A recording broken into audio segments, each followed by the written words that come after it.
And they always ask me, are you aware of how fast you were going? Well, yeah, I got a speedometer right in front of me. Came with the car. The only thing I was unaware of is where you were sitting. Making people laugh is Jeff Allen's business. Families all over the country enjoy his comedy. But early in his career, he's not someone you would have taken your kids to see. I was a foul-mouthed, bitter comic. I said I'd rather be an accountant than work clean in comedy. I can't think of anything more boring in my life than standing on a stage working clean. His act was a string of crude jokes and bad language. The comedy got raunchier and the audiences loved it. But his personal life was nothing to laugh at. The bitterness of his comedy routine was just a reflection of what was going on inside the man. I was always on the cusp of exploding. And I lived with a father like that. I didn't like me. I didn't like the way I treated my wife. I didn't like the way I snapped at my kids. I didn't like the way I snapped at people on the road. The stage was my therapy. I couldn't afford a therapist. I didn't have any money. So whatever was going on inside came out. Jeff wanted to change, so he turned to Eastern religion and self-help books. So I'd read this stuff and I'd get it in my mind and I'd go, oh, okay, this is great. And it would just dissipate. I described it as, here you have this thirst, and then you'd grab water and you'd go, all right. And then by the time you got it to your mouth, it just gave enough to quench it, and then it would go away. But for whatever reason, I hated Christians. I can remember them handing me tracts in comedy clubs, and me crumbling them up and throwing them at them. Jeff drank heavily and at times used cocaine. But he convinced himself that his marriage was his real problem. All my problems began with the marriage. I didn't have this guilt and this shame about my habits, my drinking. And so I figured out if I get rid of the wife and the kids, then I can just send them money. Because I felt if I slapped her around, she'd have to divorce me. Late one night, in a drunken rage, Jeff went into his bedroom to pick a fight with his sleeping wife. But the cries of his son distracted him. I go into the room to quiet Ryan, he won't quiet down, and I end up spanking him and spanking him and spanking him. And Tammy wakes up, comes in, takes him away, and feeds him. The humiliation and the shame that washed over me. And I told Tammy, I got to go to Alcoholics Anonymous. And I said, if you don't take me, I won't go. If I don't go to Alcoholics Anonymous, we won't be married.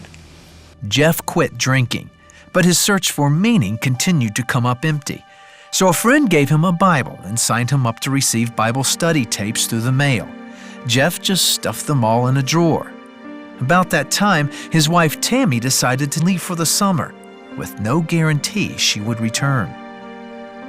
She gathers up all these Bible tapes, and year and a half, all these manila envelopes, they kept coming. And she says, you either listen to these things or I'm throwing them out. And I said, okay, just leave them on the floor. And anyway, I opened one up, and there was 2 tapes, and it's Ecclesiastes. And I couldn't even pronounce it, Ecclesiastes. And went to the junk drawer, got the Bible out, put the tape in, and I believe that moment, it made sense. It made sense. That first tape on meaninglessness of life, it flooded me. Wow, it's in the Bible. Wow. And then years later, I shared this in a church, and people would come to me and go, can't believe God used Ecclesiastes to lead you to Christ. Are you kidding me? And I go, what do you mean? And they go, it's such a cynical book. And I go, you didn't know me like he knew me. Finally, in the quiet of his empty house, Jeff began reading the Bible and listening to every tape his friend had given him. I realized how lost and broken I was. I had to lose what I thought gave me meaning before I could get to the point that Christ made sense. And that was my search. It was just an intellectual trying to make sense and get the pieces in the puzzle up here, and then I thought it would all work its way out. And it's reverse. Christ has to change your heart, and then all of this stuff starts making sense in your mind. Jeff made peace with God, but he still had to make peace with his wife. At the end of the summer, Tammy and their sons came home. It took me a month to tell her I'm a born-again Christian. And she goes, what does that mean? And I go, I don't really know. I really did. I don't know. I'm supposed to love you as Jesus loved the church, and you're going to have to dig in your head and tell me how that's a bad thing for you and the kids. And that was it. Jeff and Tammy started attending church and weekly Bible studies. Jeff cleaned up his comedy act and now shares his testimony in his shows. And that's pretty much my life. Alcoholism, bankruptcy, and divorce. So strap on your party hats, folks. Mr. Sunshine's here to cheer you up. I believe what I do now, since God rescued it, He rescued it. My prayer was, if this is what you want me to do, then you have to use it. I can't. I love what I do. I absolutely love what I do. Tammy also became a Christian, and God restored their marriage.